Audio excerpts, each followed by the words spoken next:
નમસ્કાર મિત્રો, ફરી એકવાર સ્વાગત છે તમારું અમારી ચેનલ પર। તો મિત્રો, આજે અમે લઈને આવી ગયા છીએ ગુજરાતની સાથે આખા દેશ અને દુનિયાના એવા મોટા અને મહત્ત્વના સમાચાર જે તમારે જાણવા ખૂબ જ જરૂરી છે। તેથી મિત્રો, વિડીયોમાં છેલ્લે સુધી બન્યા રહેજો। અને હા મિત્રો, જો તમે અમારી ચેનલ પર નવા છો તો ચેનલને સબસ્ક્રાઈબ કરી દેજો, જેથી આવનારા બધા વિડીયો તમે સૌથી પહેલાં જોઈ શકો। ગુજરાતમાં ફરી ભારે વરસાદનો ખતરો મંડરાઈ રહ્યો છે। ગુજરાતમાં 31 જુલાઈથી 2 ઓગસ્ટ વચ્ચે ભારેથી અતિભારે વરસાદની આગાહી છે। આઈએમડી અનેક જિલ્લાઓ માટે હાઈ એલર્ટ જાહેર કર્યું છે। સુરત, વડોદરા, અમદાવાદ, ભરૂચ, નર્મદા, તાપી, ડાંગ સહિતના વિસ્તારો ખાસ નજર હેઠળ છે। અમદાવાદમાં શાળા કોલેજો બંધ। ભારે વરસાદ અને આઈએમડીના રેડ એલર્ટને ધ્યાનમાં રાખીને અમદાવાદ શહેર અને જિલ્લામાં શાળા કોલેજો બંધ રાખવાનો નિર્ણય લેવાયો છે। વિદ્યાર્થીઓની સુરક્ષાને ધ્યાનમાં રાખીને તમામ શૈક્ષણિક પ્રવૃત્તિઓ સ્થગિત કરવામાં આવી છે।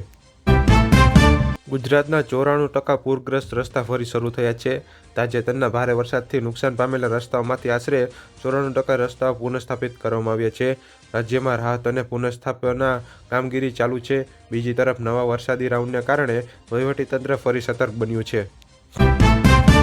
એનડીઆરએફ, એસડીઆરએફ અને પોલીસ એલર્ટ મોડમાં છે। નવા વરસાદી ખતરા વચ્ચે ગુજરાત પોલીસ, એનડીઆરએફ અને એસડીઆરએફે પોતાની તૈયારીઓ વધારી છે।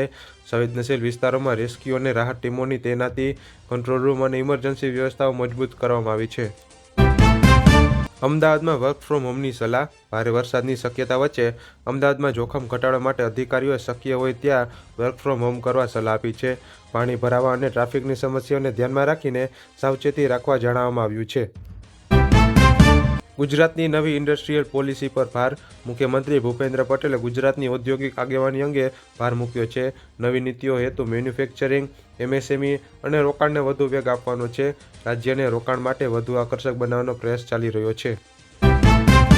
ગુજરાતમાં પેરામેડિકલ પ્રવેશની તારીખ લંબાવાઈ છે। ભારે વરસાદને કારણે પેરામેડિકલ કોર્સમાં પ્રવેશ પ્રક્રિયાને અસર થતાં દસ્તાવેજ ચકાસણીની સમયમર્યાદા 1 ઓગસ્ટ સુધી લંબાવવામાં આવી છે। 29 થી 31 જુલાઈ દરમિયાન નવા ઉમેદવારો માટે રજીસ્ટ્રેશનની તક પણ આપવામાં આવી છે। મંજિલપુર પેટા ચૂંટણીમાં ઓછું મતદાન થયું છે। ગુજરાતની મંજિલપુર વિધાનસભા પેટા ચૂંટણીમાં મતદાન પ્રમાણ ઓછું નોંધાયું હોવાના અહેવાલ છે। આ સાથે બિહાર અને મધ્યપ્રદેશની 2 અન્ય બેઠકો પર પણ પેટા ચૂંટણી યોજાઈ હતી। પીએમ કિસાન માટે 3.16 લાખ કરોડની મંજૂરી। કેન્દ્ર સરકારે પીએમ કિસાન યોજના 2031 સુધી ચાલુ રાખવા માટે 3.16 લાખ કરોડની મંજૂરી આપી છે। પાત્ર ખેડૂતોને દર વર્ષે 6,000ના 3 હપ્તા સીધા બેંક ખાતામાં આપવામાં આવે છે। આ નિર્ણયથી ખેડૂતોની આવક અને ખેતીમાં રોકાણને મદદ કરવાનો હેતુ છે। પેટ્રોલના ભાવ અંગે ઇથેનોલ બ્લેન્ડિંગનો દાવો। કેન્દ્ર સરકારે કહ્યું કે વૈશ્વિક ક્રૂડ ઓઇલના ભાવ ઊંચા ગયા ત્યારે પેટ્રોલમાં ઇથેનોલ મિશ્રણથી ગ્રાહકો પરનો વધારાનો બોજ ઘટાડવામાં મદદ મળી હતી। સરકારના અંદાજ મુજબ કેટલાક સંજોગોમાં ઇથેનોલ બ્લેન્ડિંગ ન હોત તો દિલ્હીમાં પેટ્રોલનો ભાવ આશરે 125 રૂપિયા પ્રતિ લીટર સુધી જઈ શક્યો હોત। સીઈસીની પસંદગી પ્રક્રિયા પર સુપ્રીમ કોર્ટના સવાલ। સુપ્રીમ કોર્ટે મુખ્ય ચૂંટણી કમિશનર અને ચૂંટણી કમિશનરોની પસંદગી પ્રક્રિયા પર પારદર્શિતા અને નિષ્પક્ષતા અંગે કેન્દ્ર સરકારને સવાલ કર્યા છે। ખાસ કરીને સીજીઆઈને પસંદગી પેનલમાંથી બહાર રાખવા અંગે કોર્ટમાં ચર્ચા થઈ હતી। સંસદમાં ફરી ભારે હોબાળો। મોન્સૂન સત્ર દરમિયાન વિપક્ષી વિરોધને કારણે લોકસભા અને રાજ્યસભાની કામગીરીમાં વિક્ષેપ ચાલુ રહ્યો છે। નીટ પેપર લીક સહિતના મુદ્દાઓને લઈને વિરોધ ચાલી રહ્યો છે, જ્યારે વડાપ્રધાન નરેન્દ્ર મોદીએ કેબિનેટ બેઠકની અધ્યક્ષતા કરી હતી। ભારતના વિદેશી રોકાણકારો બોન્ડ વેચી રહ્યા છે। ઓઇલના વધતા ભાવ અને વૈશ્વિક અનિશ્ચિતતાને કારણે વિદેશી રોકાણકારોએ ભારતીય બોન્ડમાં વેચવાલી વધારી છે। છેલ્લા 5 સત્રોમાં આશરે 6,500 કરોડ જેટલી સિક્યુરિટીઝનું નેટ વેચાણ નોંધાયું છે। આરબીઆઈના વ્યાજ દરમાં તાત્કાલિક ફેરફારની શક્યતા ઓછી છે।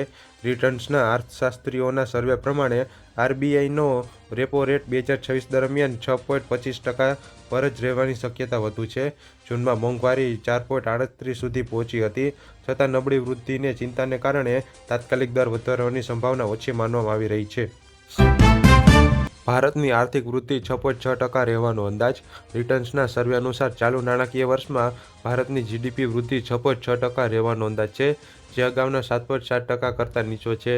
નીચા ક્રૂડ ઓઇલના ભાવ અને નબળું ખાનગી રોકાણ આ માટેના મુખ્ય જોખમોમાં ગણાય છે। ઓમર અબ્દુલ્લાને સુપ્રીમ કોર્ટથી છૂટાછેડા। સુપ્રીમ કોર્ટે જમ્મુ કાશ્મીરના મુખ્યમંત્રી ઓમર અબ્દુલ્લા અને તેમની પત્ની પાયલ અબ્દુલ્લાના છૂટાછેડાને મંજૂરી આપી છે। બંને વચ્ચે મધ્યસ્થી પ્રક્રિયા દ્વારા સમાધાન બાદ આ નિર્ણય લેવામાં આવ્યો છે।